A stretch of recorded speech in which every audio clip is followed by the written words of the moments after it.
Bu oddiy stress emas. 3 ta belgi bilan o'zingizni tekshirib ko'ring. Birinchisi, siz uyqudan tetik bo'lib uyg'onmayapsiz va doimiy charchoq his qilyapsiz. Ikkinchisi, hissiy nobarqarorsiz. Bir qarasa juda ham jahldor, achchiqlangan yoki bo'lmasam o'zingizdagi agressiyani boshqara olmaydigan yoki apatiyada tushkunlikdasiz va sizni emotsiyalaringiz ko'proq salbiy tusda.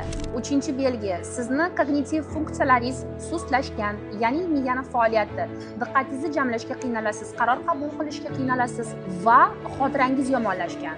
Agar sizda yuqoridagi holatlar bo'lsa, demak sizda surunkali stress va hissiy kuyish bor. Vahima xuruji bu o'lim emas nomli YouTube'dagi katta videoda mana shu yuqorida aytilgan holatlarga kelish sabablari va ulardan qanaqa qilib chiqish mumkinligini tushuntirib berganman.